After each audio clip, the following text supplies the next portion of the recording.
Capítulo 21. O que você quer? Perguntou Axel de maneira agressiva. Conversar, respondeu Casanova. A pulseira de ágata viva atingiu um tom de cinza, tendendo ao negro, representando raiva. Axel buscava entender aonde iriam levar as segundas intenções daquele encontro. Talvez ameaças subentendidas, talvez difamações manipuladas ou até mesmo o tripúdio dos momentos em que Casanova esteve lá, mas ele não. Sobre o quê? Perguntou Axel, ainda desconfiado. Não sobre o quê, sobre quem? E você sabe quem? Ela te mandou aqui? Perguntou o príncipe. Ela não sabe que eu estou aqui, nem aprovaria se soubesse. Então o que você está fazendo aqui, Casanova? Casanova não respondeu de imediato. Era como se aquilo fosse difícil para ele. Como se ele preferisse estar em qualquer outro lugar, menos ali. Axel viu sinceridade nos trejeitos dele, e isso o confundiu. Ainda assim, mesmo a sensação dessa constatação passava longe de ser boa. Você sabe que eu tive a chance, certo? Perguntou Casanova. Na verdade, você sabe que você me deu essa chance. Você deixou a brecha, que eu tentei preencher. Me poupe das bravatas, pediu o príncipe. Toda a corte sabe que o que te move é o jogo. Você é um homem de conquistas, mas não de raízes. Como se você e de Marco não fossem meus maiores rivais desde cedo, e esse jogo era entre vocês, e especificou Axel. Eu fiz das minhas mulheres as melhores lembranças, não os melhores troféus. E que tipo de lembranças você deixou para elas? Axel expirou frustração. É sobre isso que você veio até aqui conversar? Casanova parecia distante, diferente, ansioso e perturbado. E foi assim, que sem aviso, ele perguntou, você sabe que eu ofereci um anel a ela?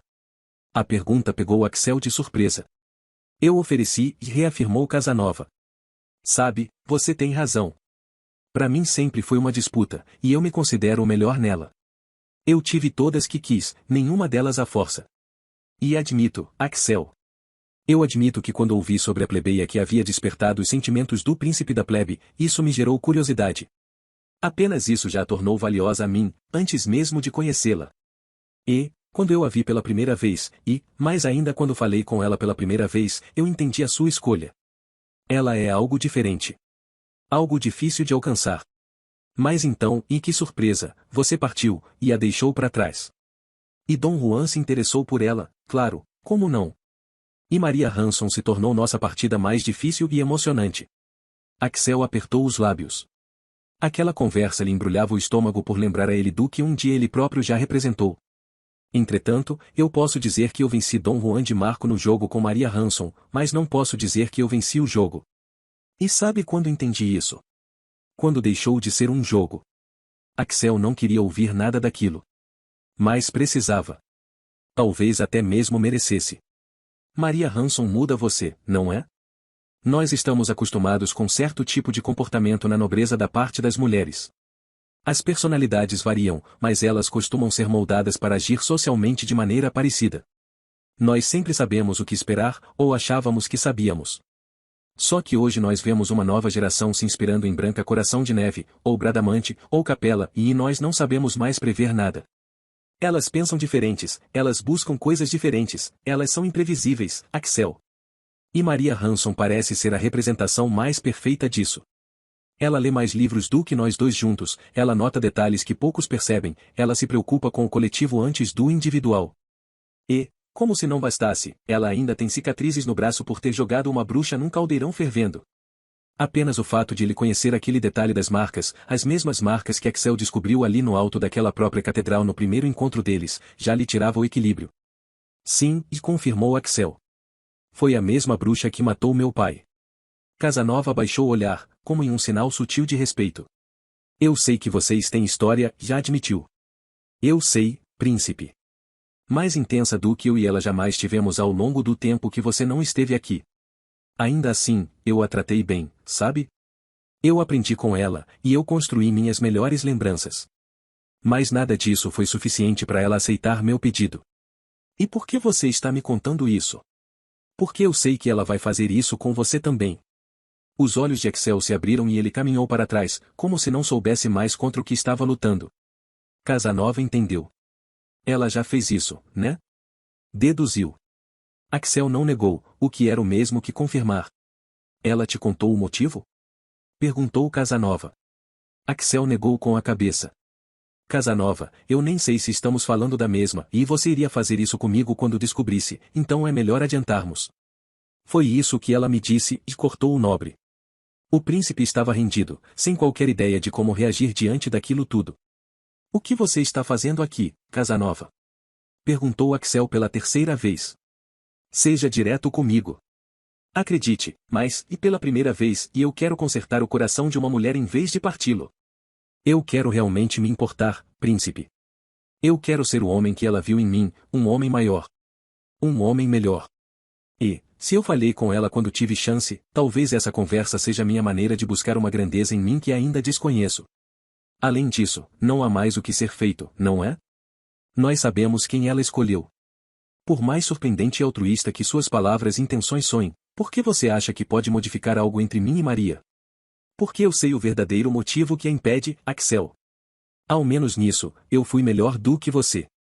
Capítulo 22. Liriel queria falar, mas a voz se perdia com o bom senso. Ela estava em um ambiente que lembrava seu circo, mas não era. Ela estava diante de um ser que lembrava seu pai, mas não era. Ou não poderia ser. Não é possível, e sussurrou Liriel, o que naquele lugar representava um grito. Aqui tudo é possível, e disse o mago Lynch. Só não da mesma maneira que você conhecia. Quanto mais Liriel se aproximava, mais aquela realidade parecia distante. E, ainda assim, não havia como ela recuar. Não para quem havia chegado até ali. Você não pode ser meu, e sim, eu posso. E sou, e disse a voz sombria. Apenas não da mesma maneira. Ali ela notou a face esquelética. O estômago embrulhou, e ela vomitou ali mesmo na frente dele do mago oriental. Deixe-nos, ordenou Oz a Digin. Você cumpriu os desígnios com louvor. E será recompensado por isso. O mago desapareceu do local, como se a instrução fosse simples. Você, seus magos e suas crias querem me ludibriar, e disse Liriel para si mesma.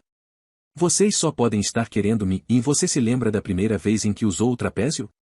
Perguntou Oz. Você segurou a barra, mas teve medo do salto. Você era uma criança com medo da queda.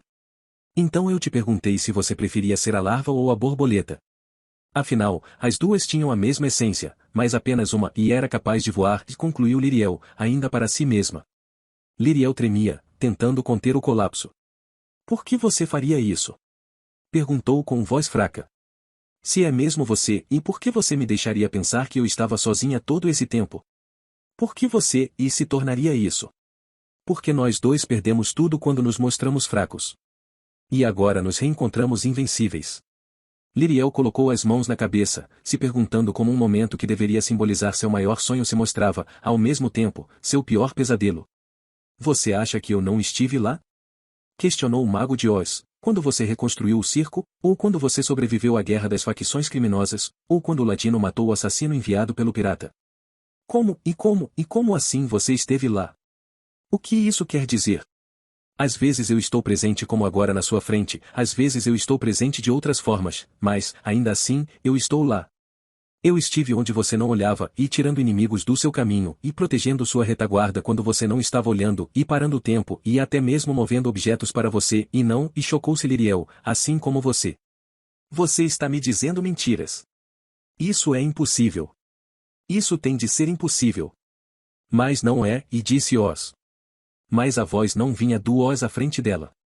Vinha de um segundo Oz atrás dela.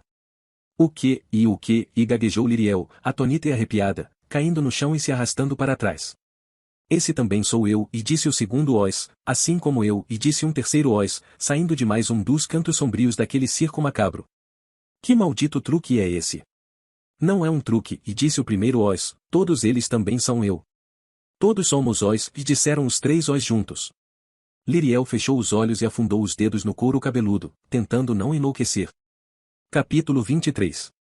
Erika Hanson ouviu bater na porta de casa e abriu sem pensar no horário já tardio. 3 batidas na porta, considerando que já passava da meia-noite, trazendo urgência. De todas as opções imaginadas, contudo, ainda assim aquela lhe surpreendeu mais do que jamais poderia pensar. Eu tinha certeza de que você não tinha se esquecido do meu chá, e disse ela, surpreendendo igualmente o visitante. Sim, e disse Axel Branford, rendido. Eu lhe disse que adoraria provar seu chá mais uma vez. Bem como alguns de seus doces famosos nessa cidade. Você não precisava ter esperado tanto tempo, e disse ela, dizendo muito com pouco. Um fato que espero que jamais se repita. Ela sorriu para ele, conectando entre os dois um entendimento que ela, como mãe, não precisaria exibir. Mas aquela mulher havia passado por muito, e de tudo o que mais havia aprendido na experiência envolvia o valor de tempo em relação às pessoas amadas. Algumas coisas nessa casa parecem as mesmas, e disse o príncipe, entrando no recinto. Por fora, sim, e admitiu Erika, colocando um bule de chá próximo de uma fogueira que já estava acesa. Mas por dentro ela está mais vazia. Não havia o que ser dito. A coroa está preparando a nova casa para nos mudarmos, mas ainda me parece surreal que nossa família agora seja considerada nobre. A mim, nem um pouco, já acrescentou Axel. Então Maria Hanson saiu do cômodo que lhe servia de quarto, e viu Axel Branford. O que você veio fazer aqui? Axel não respondeu de imediato, observando os detalhes dela. Maria estava com um vestido leve e solto, manchado de comida. Nenhuma maquiagem, nenhum cabelo penteado, nenhum adereço. Apenas a mulher que ela era sem máscaras ou enfeites, e sem qualquer preocupação de parecer diferente para um homem considerado príncipe. A sua perfeita lady.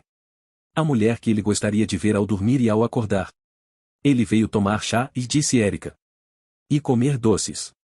A mãe passou o chá do bule para uma caneca de metal amassada e colocou em cima de uma mesa com uma cesta de doces à base de coco e mel. Ele está um pouco atrasado, resmungou Maria, com um tom oposto ao da mãe. Eu disse isso a ele, e reforçou Erika, fazendo um sinal para Axel se servir. Mas ao menos ele veio. E 1 grama de atitude vale mais que 1 tonelada de promessas. Juro a você, Maria Hanson amava, mas às vezes odiava aquelas frases da mãe. Vejo que você teve a quem puxar, e disse Axel, bebendo da caneca de metal amassada como um plebeu. Sim, e suspirou Maria. Pro bem e pro mal Axel mordeu o doce de cocô com mel, e manteve-se por um momento saboreando aquela mistura como se fosse uma iguaria. Não me espanta que vocês tenham feito fama na feira de Andriane. Acho que isso é a coisa mais saborosa que já provei em toda a minha vida. E essa nem é minha melhor receita, e disse Erika, também saboreando o momento. O que vocês estão fazendo? Perguntou Maria, incomodada com aquele momento de intimidade entre Axel Branford e Erika Hanson, como se a vida não tivesse mudado em tantos anos. A senhora deveria cozinhar para o grande passo, e disse Axel, ignorando Maria. Você deveria ser uma das chefes da cozinha real, e isso é um convite oficial? O que você está fazendo, Axel? Gritou Maria, reverberando o grito pela casa e trazendo a atenção para ela. Então, em tom mais baixo, ela repetiu, o que você está fazendo aqui, Axel? Axel não respondeu de imediato. Deixou que o olhar deles se conectassem, e ela visse a verdade por ali. Já como me contou, e revelou ele, de uma vez. Maria sentiu o corpo ferver. Ela mordeu os lábios, apertou os punhos e respirou pesado. Era um sentimento que misturava a traição, raiva e a frustração de se lembrar daquilo. Ele não tinha esse direito, e sussurrou Maria. Maria, e ele tentou dizer. De todas as pessoas, você era que ele tinha menos direito. Axel colocou a caneca na mesa. Erika refletiu dentro de si a dor da filha, esterilizada por uma bruxa que também sabia fazer doces. É por isso, não é? Perguntou Axel, se aproximando dela aos poucos. Mais do que qualquer passado, é disso que vem o seu receio, não é? Maria queria chorar, mas não na frente dele. As lágrimas queriam nascer, e o coração dizia, e não chore. Mas para os olhos era tarde demais. Você é um nobre como ele, Axel, e disse Maria, com os olhos espelhados pelo choro que ela não queria. Nada que você agora também não seja. Você entendeu o que eu quero dizer, e vociferou Maria. Você vai precisar da única coisa que eu não posso te dar, e vai acontecer de novo. Não, não vai, e disse Axel, se aproximando ainda mais. Porque você é tudo o que eu preciso. Os corações batiam tão fortes naquele recinto que era possível sentir as vibrações nas paredes. E gaguejou Erika Hanson. Eu vou deixar vocês dois a sós, e não, senhora Hanson, pediu Axel. Eu preciso que a senhora participe desse momento conosco. Maria e Erika se olharam, sem entender. Axel Branford se postou diante de uma Maria Hanson exibindo a fragilidade que também era parte dela, e ele amava quando ela não a escondia. Eu uma vez te disse que você me tornou um homem consciente de minhas responsabilidades, que você lutou ao meu lado naquela arena de vidro e que você seria para sempre a mulher da minha vida. Não faça isso, e pediu ela, quase como uma súplica. Eu gostaria que seu pai estivesse aqui, e disse Axel, com uma maturidade diferente. Eu gostaria que meus pais estivessem aqui. Você sabe que será um círculo. Você sabe que vai acontecer de novo. Ele pegou na mão dela. A mesma mão que exibia o anel que os lenhadores davam às suas almas gêmeas. O anel que ela um dia tentou dar a ele. O anel que ele havia recusado. Porque aceitá-lo seria admitir a possibilidade de esquecê-la. Jamais vai acontecer de novo, já afirmou ele. Axel tocou o anel, e apenas o toque incendiou o corpo dela. Em um movimento lento, ele retirou o adereço do dedo dela, sem que Maria entendesse totalmente o que aquele ato significava. Então os olhos dele se perderam no dela, e no de milhares de semideuses que acompanhavam aquela cena, quando o príncipe de Arzalum colocou o anel de lenhador de Maria Hanson em seu próprio dedo. Então Erika Hanson colocou as duas mãos no rosto, ao entender o que estava acontecendo. O momento em que Axel Branford retirou de um de seus bolsos outro anel. Um anel de madeira, formado pelo tronco de uma árvore que ele mesmo havia derrubado com um machado. Um anel que lembrava aquele dado pelos lenhadores às suas almas gêmeas. Senhora Hanson, eu hoje não vim aqui apenas relembrar de sua comida, e disse Axel, com a voz embargada. Eu hoje vim aqui relembrar a sua filha de que eu jamais vou esquecê-la. Foi assim que o príncipe se ajoelhou diante dela. Maria Hanson, você aceitaria se casar comigo? Não havia velas, carruagens, salões lotados, servos reais ou bailes de máscaras. Não havia vestidos longos, gravatas borboleta, taças de champanhe ou banquetes de luxo. E não havia fantasias. Havia canecas de metal amassadas, crepitar de fogueira, vestidos manchados de comida e anéis de madeira. Havia apenas verdade. A verdade que Axel Branford sempre havia buscado. O aconchego que trazia um sentimento familiar, que ele havia perdido. O sentimento de família. Havia apenas o príncipe que amava a plebe, ajoelhado no solo sagrado da família da qual ele queria ser parte. As lágrimas dela tocaram o chão da mesma casa onde tudo começou, onde tempos atrás você e eu aprendemos sobre os ainda pequenos João e Maria Hanson, e sobre tudo o que eles já tinham passado, e ainda iriam passar, e o toque pareceu uma gota de chuva. Ela pegou Axel Branford pelo rosto e o ergueu, ainda sem saber se deveria beijá-lo ou estapeá-lo. Mais uma vez. Nenhum conto de fadas termina mal, senhorita Hanson. Aquela felicidade dava medo. Reacender aquele sentimento lhe causava pavor. Mas conhecê-lo, e viver sem ele, já lhe seria a morte. Se atualmente não está bem, é porque ainda não chegou ao fim. Axel Branford sentiu os lábios de Maria Hanson se colarem nos seus, como se aquilo não fosse apenas um momento esperado por ele, mas também por forças ainda maiores. Ainda mais fortes do que eles. Eu aceito, e disse ela, com a certeza de uma princesa. Axel a abraçou e eles permaneceram ali, silenciosos e unidos em um círculo próprio, trocando entre si o melhor do mundo. Até que Erika Hanson os abraçou em seu próprio abraço, aumentando o círculo e representando os pais que não estavam mais ali. No alto daquela noite, a constelação formada de milhares de semideuses que haviam mantido Nova Eter viva para aquele momento existir brilhava mais forte, como uma única força. A força que os fazia únicos. Porque aquele momento era de amor. E é disso que semideuses são feitos. Capítulo 24.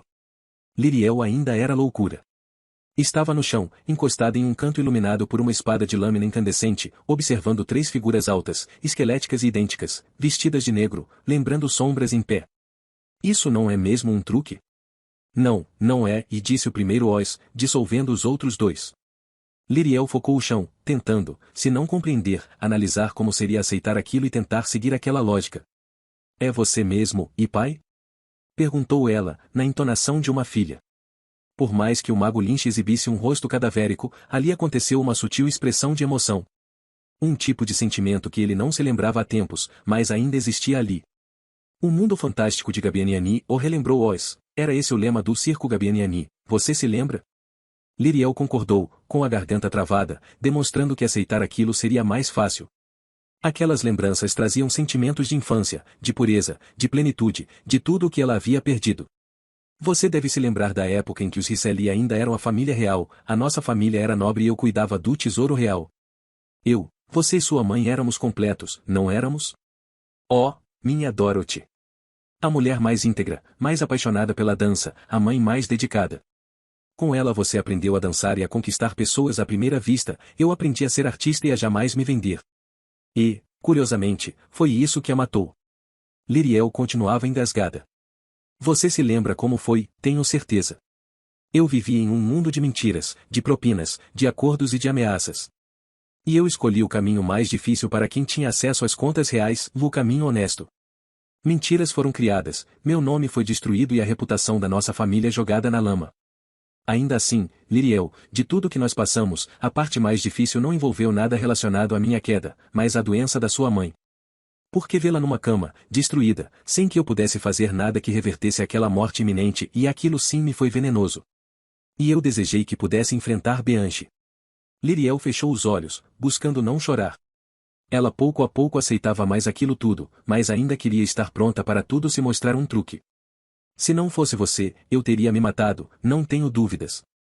Mas havia você.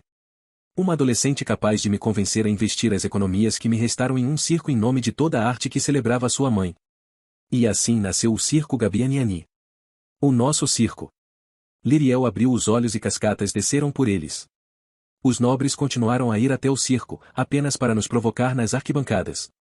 Eu ainda era a piada, a maior atração do picadeiro. Você se lembra dos nomes dos dois principais deles? Liriel fez que não com a cabeça. Eu me lembro, Bailum e Barney. Ambos hoje estão mortos, e morreram de maneiras dolorosas. Minha filha, o que você nunca soube foi que, depois que sua mãe faleceu, eu comecei a estudar as magias proibidas, relacionadas à imortalidade. Frequentei círculos, estive em rodas de iniciados de magia escura e vi coisas que vou poupá-la por enquanto dos detalhes. E me alimentei daquilo. Cada livro, cada encontro, cada ritual preenchia o que estava vazio dentro de mim. Porque eu queria que, se Bianchi viesse atrás de você, ao menos dessa vez eu pudesse evitar. Aquilo bateu em Liriel de forma mais explosiva do que pólvora negra. O que você fez, pai? Sussurrou Liriel, aceitando o termo pela segunda vez. Ninguém poderia evitar isso, e no mundo material, não, mas sim no etérico. Existem outros casos espalhados, acordos verbais com entidades, sacrifícios de fadas, negociações com pedras de criação, e aonde isso te levou? Perguntou ela com a voz baixa, assustada como a menina que ele viu crescer. A esse momento, onde nos reunimos novamente. Para sempre. Liriel se levantou devagar. Se tudo aquilo era verdade, então aquele era o momento de ir até o fim. Então como o homem que eu reconhecia como meu pai se tornou quem você é agora? Eu vi o seu corpo. Eu enterrei você. Não, você enterrou um dos meus avatares e revelou ele. Um desses que controlo daqui. Meu pai não seria capaz de fazer algo tão cruel comigo e nem seu pai sabia do que era capaz até chegar aqui. Liriel vomitou mais uma vez, sentindo a garganta arder pelo suco gástrico. Precisei desse tempo para que eu me tornasse o mais poderoso que pudesse, e você se tornasse a líder que se tornou. A líder pronta para comandar comigo. Comandar esse reino? Comandar Nova Eter. Nem mesmo o maior dos piratas havia chegado a tamanha ambição. É verdade, e que você sempre me acompanhou daqui. Liriel, você nunca esteve sozinha, e disse Oz com satisfação. Quando você roubou a pedra e enfrentou o Ladino pela primeira vez, eu estava nas sombras. No momento em que eu me tornei um linche, a magia vermelha criou um vínculo com meu sangue e desbloqueou forças em você que você nem mesmo tinha conhecimento. Por isso eu sempre estive contigo. Eu estive lá quando vocês invadiram a prisão atrás do velho, eu estive lá quando você moveu a chuva de flechas em Sherwood. Então, ao longo de todo esse tempo, e eu fui seu fantoche? Não, porque eu nunca manipulei você. E apenas agi quando você desejava. Encare isso como se fosse seu próprio gênio. Na verdade, no fim das contas eu fui o seu fantoche. Liriel se aproximou do mago Lynch. Então me conte, e pediu ela. Me conte como você se tornou tão poderoso ao ponto de isso se refletir em mim. Me conte como você se tornou o Mago de Oz, aquele era o pedido pelo qual o Mago de Oz havia esperado uma eternidade. Capítulo 25. O dia amanheceu na fazenda dos escudeiros em uma situação atípica. Os candidatos restantes ainda estavam lá, mas não havia um comando definido. João Hanson estava retornando com a comitiva real, seu imediato Andreus Darin estava incapacitado e banido pelo próprio João Hanson, e mais precisamente por ter agredido Albaruz Darin, que seria o terceiro em comando. Limitados por essa brecha, o grupo de escudeiros havia se tornado um mar de conflitos. Moleques discutindo sobre João e Andreus, sobre quem era melhor, quem deveria ter vencido o combate e quem estava certo ou errado. Sobre o quanto Albaruz Darin e Hector Farmer envergonhavam suas famílias, sobre o quanto os Costard mereciam a honra de ter seu primeiro cavaleiro em sua família, sobre o quanto Emile merecia ou não estar ali e querer se vestir e agir como um deles. Logo, sem que existisse uma definição oficial sobre quem deveria seguir com aquele treinamento, um dos antigos escudeiros, e hoje cavaleiro, resolveu assumir a responsabilidade de Jaú. O curioso disso era que, de toda a turma formada na geração de João Hanson, Jaú era o mais novo e sempre se mostrou o mais acanhado. Mas ali, diante da responsabilidade assumida, ele se tornou tudo o que seu superior poderia esperar. Soltem, e ordenou ele pela sexta vez naquele dia, liberando novamente os escudeiros do peso das madeiras nas costas, que eles precisavam carregar enquanto corriam de um ponto a outro. Permissão para a água, senhor? Pediu um dos adolescentes. Negada. Aquilo foi uma surpresa. Ainda mais vindo do cavaleiro que sempre se mostrará o mais gentil. Então o que fazemos, senhor? Perguntou o mesmo adolescente, limpando o suor. Formem o círculo. O círculo representava uma versão de treinamento do círculo do Pendragon. Em outras palavras, a simulação de um combate até a morte. Novamente, algo surpreendente para aquele comandante. Espadas de madeira, e ordenou Jaú. Duas espadas foram arremessadas no centro da roda, onde Jaú tinha se posicionado. Eu tenho visto essa fazenda de escudeiros se dividir, como nunca antes em todos os meus anos na cavalaria. Vocês se dividem entre si, entre os cavaleiros que se identificam, entre altruístas e egoístas, entre sexos. Jaú buscava o olhar de cada um deles. Todos olhavam para baixo, mantendo o silêncio. Se eu depender dessa safra, talvez nunca antes tenhamos uma safra tão pouco merecedora de vestir a armadura. Sabem, na minha época de escudeiro, eu e meus companheiros apanhamos as armas, e mesmo sem qualquer experiência e com o coração saindo pela boca, nós nos colocamos na linha de frente de nossa rainha para protegê-la contra mercenários. Garotos de 13, 14 anos, assumindo uma responsabilidade que faria soldados de 30 tremer. Já vocês, o que vocês fazem? Vocês brigam para impor com quem alguém deve se deitar, para decidir o limite de nobreza de um cavaleiro, para decidir se uma mulher é digna ou não de estar aqui ou se ela pode se considerar igual a qualquer um de vocês. Enquanto isso, seu cavaleiro Mor João Hanson está servindo como campeão para seu rei em um campo de batalha, e nós só podemos rezar a semideuses para que o traga de volta vivo. Porque é essa a vida de um cavaleiro. A vida de uma pessoa que nunca sabe se é seu último dia. E vocês não fazem ideia de como toda preocupação e julgamento se tornam pequenos quando se aceita o caminho e se enxerga a vida assim. Portanto, o que posso lhes prometer é que, se a vida não ensinou a você até aqui o que era preciso, essa fazenda vai ensinar. Ninguém soube o que aquilo significava. Fernando e Emile, no centro. Ali eles entenderam. Capítulo 26. O que você já ouviu sobre o Mago de Oz? Perguntou o próprio. Muitas coisas, poucas delas iguais, respondeu Liriel. Alguns na verdade te chamam de mágico, outros de feiticeiro. Em comum, do que me lembre, quase todas as histórias falam de um artista de circo experiente que mexia com magia e viajava em um balão, chegou aos reinos esquecidos e se tornou um mago tão poderoso que passou a ser adorado como uma entidade, criando seu próprio reino. É uma versão sem detalhes, mas não deixa de ter sua verdade. Então preencha os detalhes, pediu ela, no tom de uma exigência. Eu não viajei de Azalum até aqui em um balão, ao menos não apenas isso. Viajei de todas as maneiras que consegui. Carroças, jangadas, pés descalços. Não importava, todo artista de circo sabe que a jornada é tão importante quanto o destino, já que nela se aprende sobre o mundo e sobre as pessoas. E nada me ensinou mais do que os reinos esquecidos. Os narradores dos contos de Noveter estão acostumados a falar sobre os principais reinos em guerra, sobre as 7 montanhas, sobre famílias reais. Mas quantas histórias você já ouviu sobre as tribos isoladas, seus semideuses selvagens, seus idiomas próprios? Eles também têm seus próprios contos, e suas próprias histórias, sobre meninos de outras raças, oriundos de reinos afastados, que se perderam em seus territórios e cresceram em meio a lobos e gorilas. Eles os chamam de os reis da selva. Mas aos olhos do resto do mundo, porém, eles eram ignorantes, bárbaros, primitivos. A escória renegada à periferia, exatamente como nós. Liriel queria dizer que seu pai havia ficado louco, mas a cada momento ela o compreendia mais, e passou a considerar que talvez ela própria caminhasse na raia da loucura. E assim como seus heróis, eles também tinham seus próprios monstros. E de todos eles, nenhum causava mais pavor do que uma maga negra capaz dos maiores feitos que uma bruxa já sonhara. Uma bruxa antiga e isolada, escondida ao norte do continente ocaso. Era assim que eles a conheciam, apenas a bruxa do norte.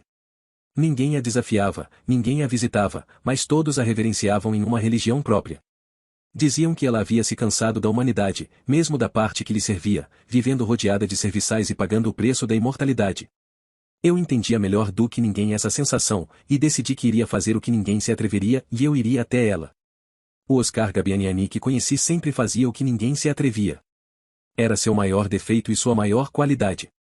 Era mesmo, não era? Perguntou Oz, orgulhoso de si por um instante. Pois bem, eu atravessei pântanos, andei na lama, sobrevivi a aranhas, cobras e crocodilos de tamanhos bem diferentes de como os imaginam. Eu passei fome, e passei sede, e sangrei mais do que achei que meu corpo aguentaria. E, ainda assim, eu continuei, e talvez essa tenha sido a provação. Eu me perdi, me encontrei, perdi o caminho e o encontrei de novo.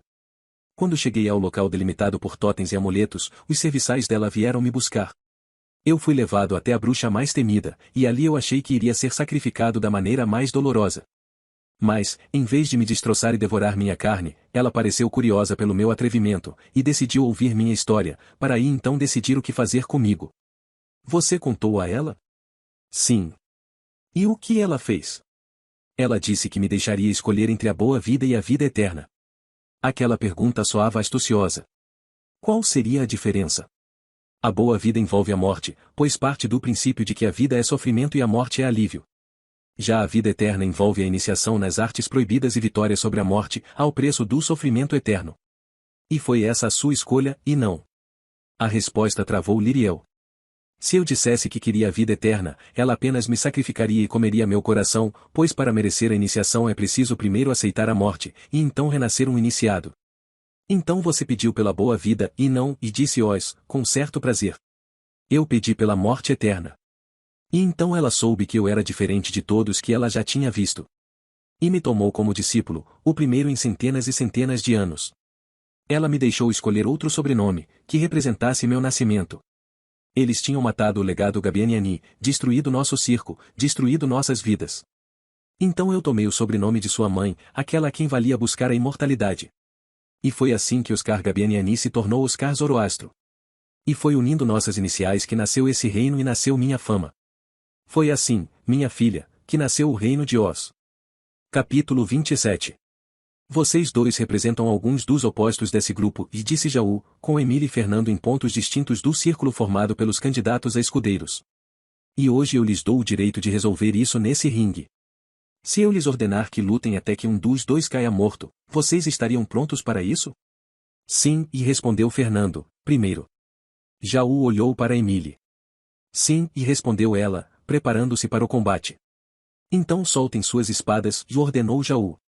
Novamente a ordem foi tomada com confusão, mas ambos obedeceram. Fernando deu um passo à frente e ordenou Jaú. O garoto o fez, sem saber o porquê. Como nosso aprendiz, você fez um juramento de verdade, não é? Sim, senhor. Então quero a verdade. Eu quero que você me diga de onde vem. Quero que você me conte de onde vem a raiva, de onde vem o desprezo, de onde vem a necessidade. Fernando Costard era um garoto que já tinha uma pele de cor pálida, mas ali, naquele momento, foi como se já o houvesse ordenado que ele ficasse nu, e, ainda assim, lhe teria sido menos embaraçoso. Não sei se entendi o pedido, senhor, você entendeu e definiu Jaú. E, se me faltar com a verdade, será expulso e banido nesse momento de qualquer proximidade com a cavalaria. Aquela possibilidade também pareceu traumatizante ao menino. Embaraçado, perdido, sem suporte de qualquer outro ao redor, ele gaguejou as primeiras palavras, então suspirou fundo como se ele não fosse um peso para o mundo, mas o mundo também lhe pesasse. E disse, eu e meu irmão viemos de uma família de posses. Meu pai ganha dinheiro explorando minas e encontrando pedras preciosas. Ele trabalhava 3/4 de um dia, e dormia no tempo restante, o que significava que era raro a gente até mesmo falar com ele. A maior parte das histórias da vida dele, na verdade, eu e meu irmão aprendemos pelas histórias dos outros. Ele estava sempre sujo, mal vestido e mal cheiroso. Eu admito que sinto vergonha de dizer que eu sentia vergonha de estar ao lado dele em público. Mas eu não sinto de dizer que a gente agradecia quando ele não estava em casa e porque as surras não aconteciam. Meu pai era um cara bruto, que quebrava tabernas e espantava as mulheres com quem ele tentava atrair minha mãe. Eu vi ele agredir mais de uma que o rejeitou. E ele vinha e nos dizia que ninguém espalha mais sobre a sua reputação do que uma mulher, que era para fazer elas entenderem que jamais devem falar da sua. Para ele, isso era a vida e a própria reputação. Eu não acredito que ele se matou de trabalhar naquelas minas para que a gente melhorasse de vida, mas para que a reputação dele carregasse isso. E nós aprendemos desde cedo na base da porrada aquela filosofia: o homem não chora, homem não aceita desaforo, homem se prova na força. Foi por isso que o meu irmão subiu no palco lá na arena de vidro para atacar a honra da Maria Hanson, porque Lord Hanson havia humilhado ele em público, e a nossa maneira de revidar era atacar a reputação da família deles. Só que o dinheiro que o meu pai juntou começou a acabar ao longo desse tempo, embora a gente faça o possível para esconder isso. E, sem muita opção restante, hoje o meu irmão tá fazendo o mesmo trabalho que ele, explorando minas em busca de pedras. Essa era a última coisa que ele gostaria de fazer, mas um homem tem de fazer o que tem de fazer. Mas eu não quero. Eu não quero voltar atrás, não quero me sentir imundo por fora e por dentro. Eu não quero me tornar o meu pai. E, quando Lord João se tornou um aprendiz de cavaleiro, eu soube que era isso que eu queria fazer. Sabem, eu e meu irmão tentamos nos convencer de que odiamos os Hanson, mas, na verdade, acho que é porque eles representam tudo o que nós gostaríamos que a nossa família fosse. Não foi à toa que meu irmão Paulo tentou conquistar Lady Ariane antes de Lord João. Os Hanson, no fim das contas, representam toda a reputação que nós gostaríamos de ter. E eu sei que essa inveja é um sentimento baixo e que destruir a reputação de alguém não vai aumentar a nossa própria, mas essa é a primeira vez que eu falo sobre isso e que eu admito isso, e, se nesse momento eu estou sentindo a mesma vergonha que eu sentia por sentir vergonha ao lado do meu pai, então esse talvez seja o caminho para que vocês me digam que meu lugar não é aqui ou que talvez finalmente eu esteja caminhando para algum lugar que me faça sentir vivo. Quando Fernando se calou, o silêncio se manteve. Era o reflexo do choque. Sem qualquer julgamento ou parcialidade, Jaú simplesmente se virou e disse: Emily. Foi a vez de ela sentir o peso. E também não se intimidar. A única coisa que minha mãe me deixou foi uma canção. Eu não me lembro dela, sei que cresci nas ruas, me virando, passando fome, passando frio e pedindo esmola. Eu tinha 6 anos quando Jamil Coração de Crocodilo atacou o porto de Andriane. Um dos piratas me pegou como refém, colocou uma faca no meu pescoço, e foi assim que ganhei essa cicatriz. Ele deveria ter me matado, mas ele foi morto antes disso por um cavaleiro real. Eu até hoje não sei o nome dele, mas me lembro de uma tatuagem no pescoço dele, parecida com uma raposa. E foi assim que eu passei a chamar ele nas minhas memórias, o Cavaleiro Raposa. Foi ali que decidi que um dia eu ia ser da cavalaria também, e eu ia fazer o que ele fez por mim, ajudar os mais fracos, para que um dia eles tenham a oportunidade de se tornarem fortes também. Eu passei muito tempo me preparando para isso. A rua era meu local de treinamento, e, quando eu penso sobre isso hoje em dia, vejo que o meu desejo foi o que me fez sobreviver. Se eu passava fome, era parte do treinamento. Se eu passasse frio, era parte do treinamento. Se eu me envolvesse em brigas, eu me imaginava lutando ao lado do Cavaleiro Raposa. Foi assim que me preparei para tentar virar uma escudeira, e então me disseram que eu era uma menina, e meninas não podiam ser cavaleiros. E eu lembro que eu pensei, poxa, por que meninas sempre sofrem tanto? E eu sempre preferia as coisas dos meninos. Eu me vestia como eles, raspava meu cabelo como eles, falava e andava como eles, mas nunca fui vista como um deles. Era uma época em que rainhas eram escritas com R minúsculo. E eu admito que quase acreditei nisso, e me sinto mal por quase ter acreditado nisso. Mas então eu ouvi falar sobre a matadora de gigantes, a mulher que havia liderado o exército de Arzalum nas Terras Mortas, e aquilo me inspirou. E ouvi falar sobre o filho de lenhador que havia matado o conde de ódio em um tribunal de Arthur, e a cada dia se provava um fenômeno na cavalaria. E ali eu passei a pensar, não é que meninas sofrem mais, é que elas precisam ser 2 vezes mais fortes, e tudo era apenas parte do treinamento. Então eu decidi que não ia nem esconder que eu nasci uma menina, nem que eu por dentro me vejo como um menino. Decidi que iria ser o que eu nasci para ser, um cavaleiro. E a minha maior diferença para o Fernando Costar talvez seja o fato de que eu admito que Lord João é um dos meus heróis, e, quando ele me escolheu como escudeira, eu senti que tudo valeu a pena. Porque se minha mãe não me quis, ao ponto de me deixar apenas uma canção, eu quero ser uma canção que as mães cantem para seus filhos, independentemente do sexo que eles tenham nascido. Novamente silêncio, dentro e fora de cada um ali.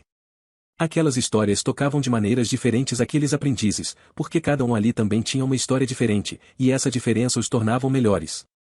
Vocês me disseram que estavam prontos para matar um ao outro, e disse Jaú. Agora eu lhes pergunto, vocês estão prontos para morrer um pelo outro? Emília e Fernando se olharam. Aquela talvez tenha sido a primeira vez que os olhares dispensavam julgamentos e se aproximavam de empatia.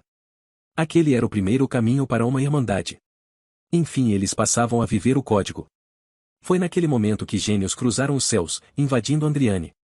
Capítulo 28. A comitiva de Asalum pousou em Andriane quando o caos já reinava novamente. O rei Anísio Branfor desceu do Vichu apenas para descobrir uma parte do grande passo arrasada, com poças de sangue, destroços de torres, cavalos mortos e cavaleiros vermelhos desmembrados.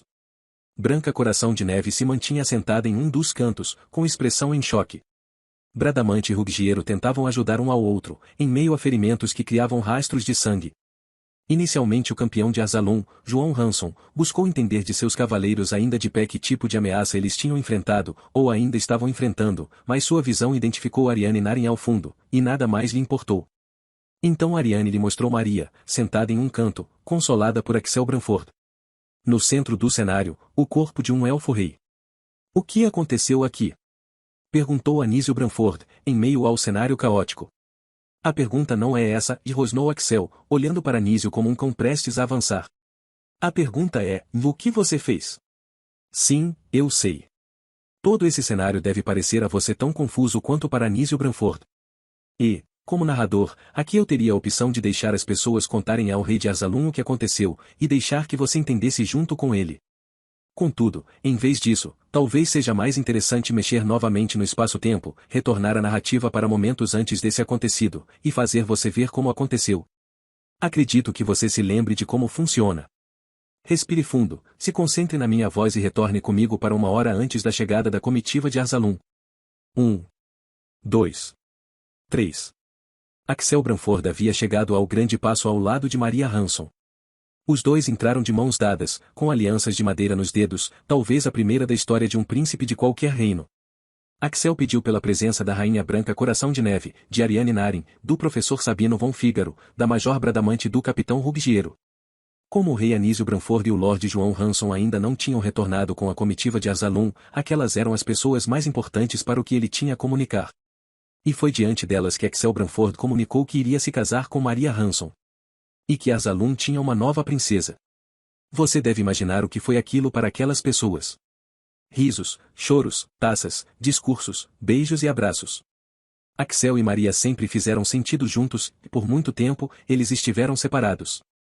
Por isso aquele momento trazia uma sensação de que as coisas estavam de volta ao seu eixo, que o amor de fato vencia o ódio e que, não importasse o que estivesse por vir, Asalum ainda representava o centro do mundo. Por isso, imagine para aquelas pessoas o que foi exatamente em um momento como aquele ouvir os primeiros gritos e as primeiras devastações. Primeiro veio o som de rochas se partindo, seguido de vidros se despedaçando. Então os sons de crepitar de fogo, ventania, gritos de morte, espadas desembainhadas, teto desabando e torres de observação derrubadas. Fumaça, queima, nuvens de poeira, pessoas tossindo, pessoas fugindo e pessoas morrendo. Do lado de fora do grande passo, quase 8 centenas de gênios se apresentavam com a mesma fúria com que haviam invadido nunca.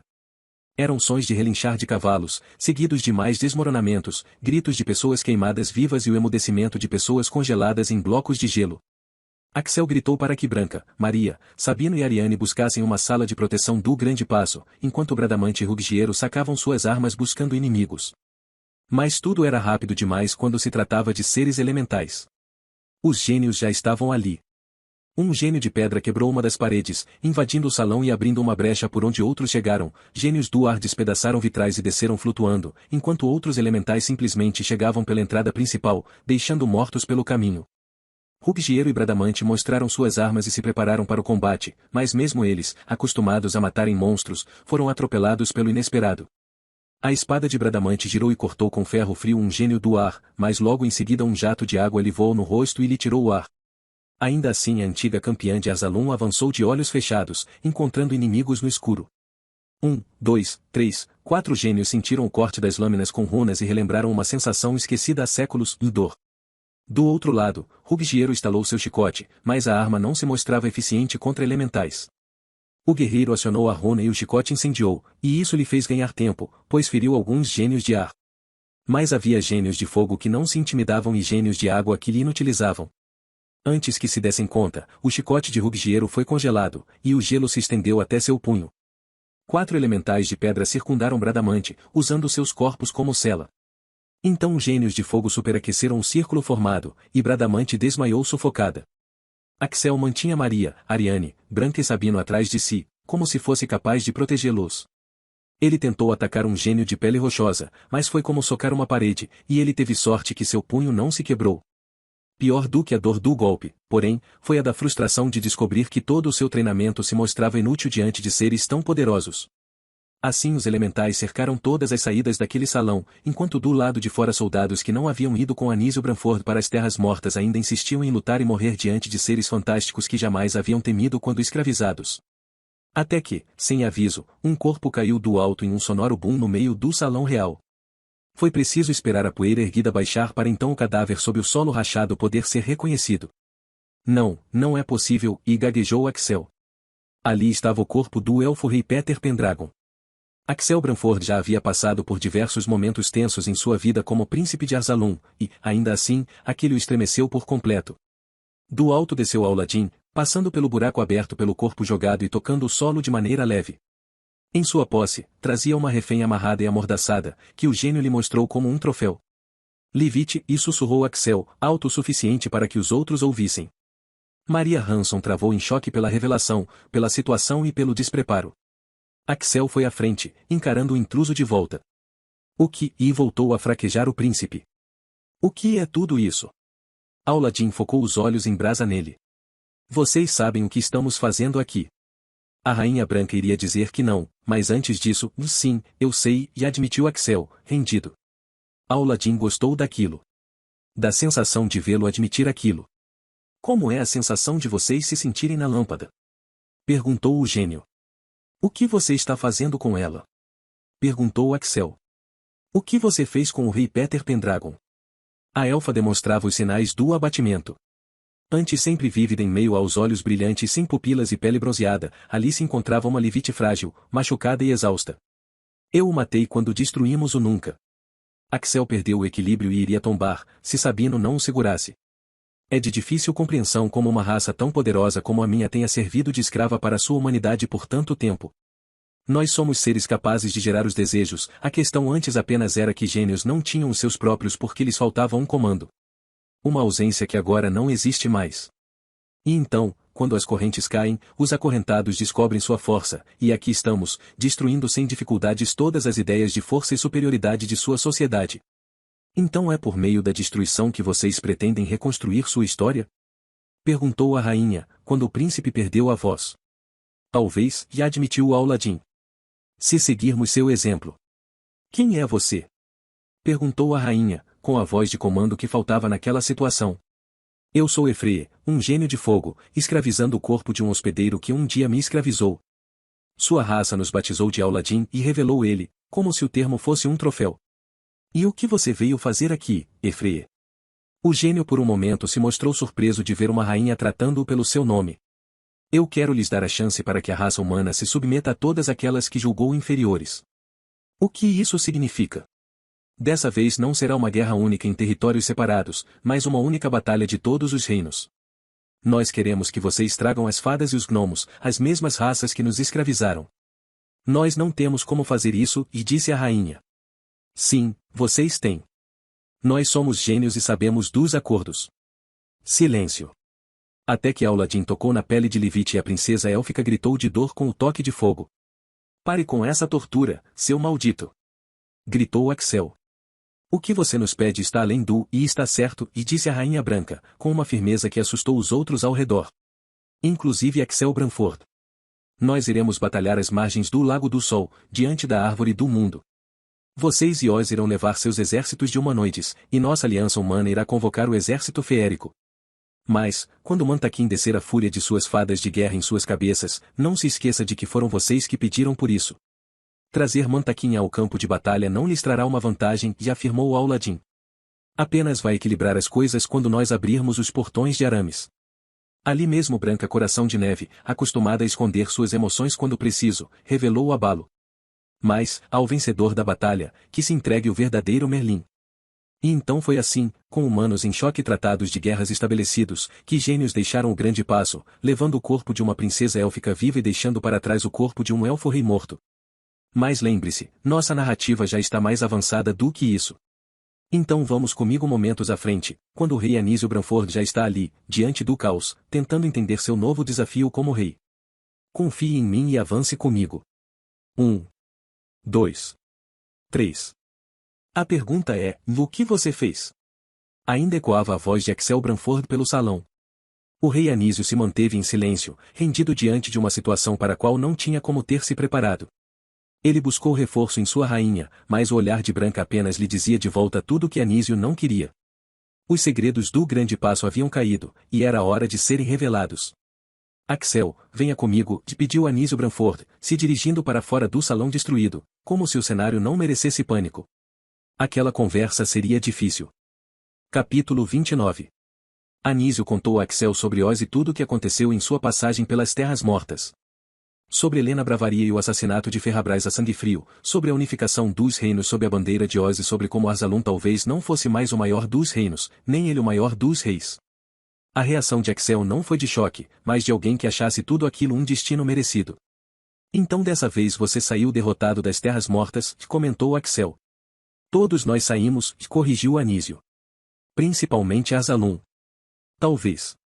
Ou talvez Arsalum vá seguir com ou sem essa obrigação de superioridade, e o grande problema seja o legado que deixaremos ao sobrenome Branford. Anísio desfocou o olhar, como se aquele fosse de fato o grande problema. E ele não tivesse um plano. Eu estou com medo, Axel, e admitiu Anísio pela primeira vez ao irmão. Aquela era uma frase que Axel jamais imaginou que iria ouvir de Anísio Branford. Nós já sobrevivemos a bruxas, piratas, ditadores, demônios, gigantes e continuou o rei. Mas a isso eu não nos vejo sobrevivendo. Axel queria ser solidário, como se esperaria de um irmão. Mas a raiva era maior. Isso não é nada que você não esteja colhendo quando ouviu os gnomos e quando escolheu construir as colmeias e eternizar um progresso à base de escravidão. Como todo progresso, rosnou Anísio. Príncipes enxergam árvores, reis enxergam florestas. Há pouco tempo nossos aliados escravizavam orcos, e você mesmo foi buscar seu troll em uma arena. Eu o tornei livre. Em teoria. Na prática, você o manteve como seu servo pessoal.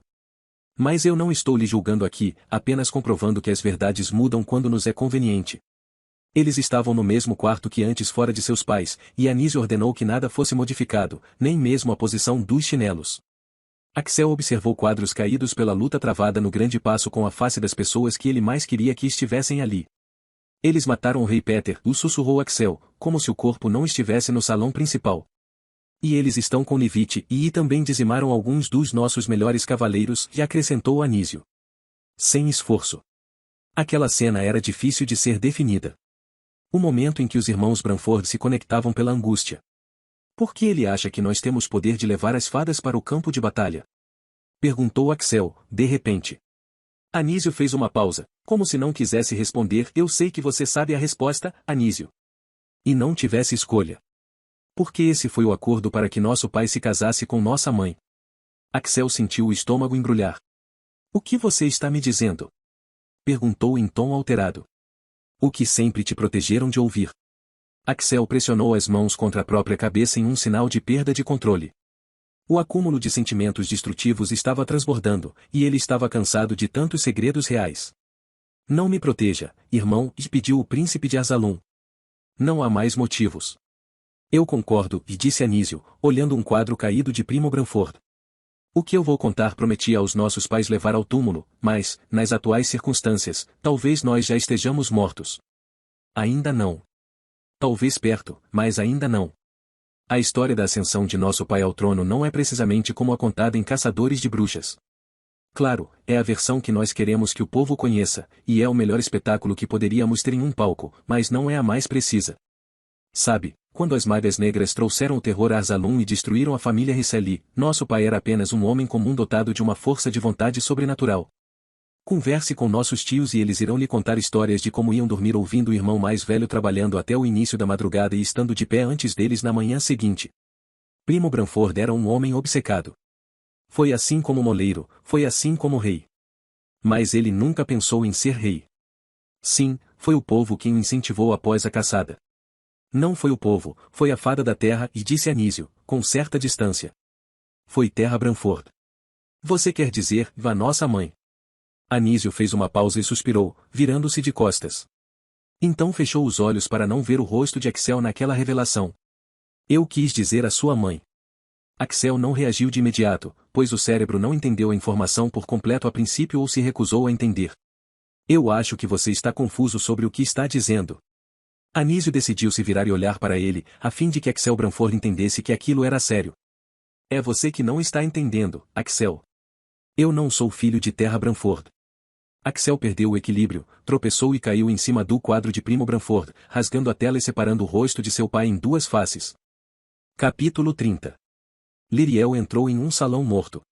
Crânios enfileirados, runas marcadas com sangue, cadáveres abertos, servindo de alimento para uma canibal, marcando também o cheiro do ambiente. Havia viajado em brumas esverdeadas, mas tinha consciência de para onde havia ido. Ela estava caminhando para o norte. Caminhando ao lado do pai nem completamente morto, nem completamente vivo, ela se viu diante de uma senhora de um olho cego e pálpebras costuradas, vestindo roupas de seda e sapatos de prata. A pele saltava veias, ramificadas na forma de patas de aranhas. Ao redor da senhora existiam marcas de sangue e corpos de onde ela tirava carne, sobrevoados por moscas, além de um espelho tão sujo que a poeira impedia de se ver o reflexo. Então era verdade, e sussurrou ela. Nesse reino não se mente, e disse Oz, não como nos outros. Ele está certo, e disse a bruxa antiga. Ele me disse que te traria na hora certa. E aqui estás. Hora certa? Gaguejou Liriel. Sim. A hora de decidir de que lado queres estar na guerra, e quanto poder queres despertar. Quem é você? Perguntou Liriel com verdadeira curiosidade. Além do nome que te conhecem como a bruxa perversa do norte, além da bruxa que iniciou meu pai. Quem realmente é você? Eu sou Mombi, discípula direta de Bruja, e a bruxa mais antiga do mundo. Sim, e acrescentou Oz, a bruxa capaz de me levar até o estágio final da necromancia e destravar todos os limites dos meus poderes. Assim como, no dia de hoje, fará com os seus.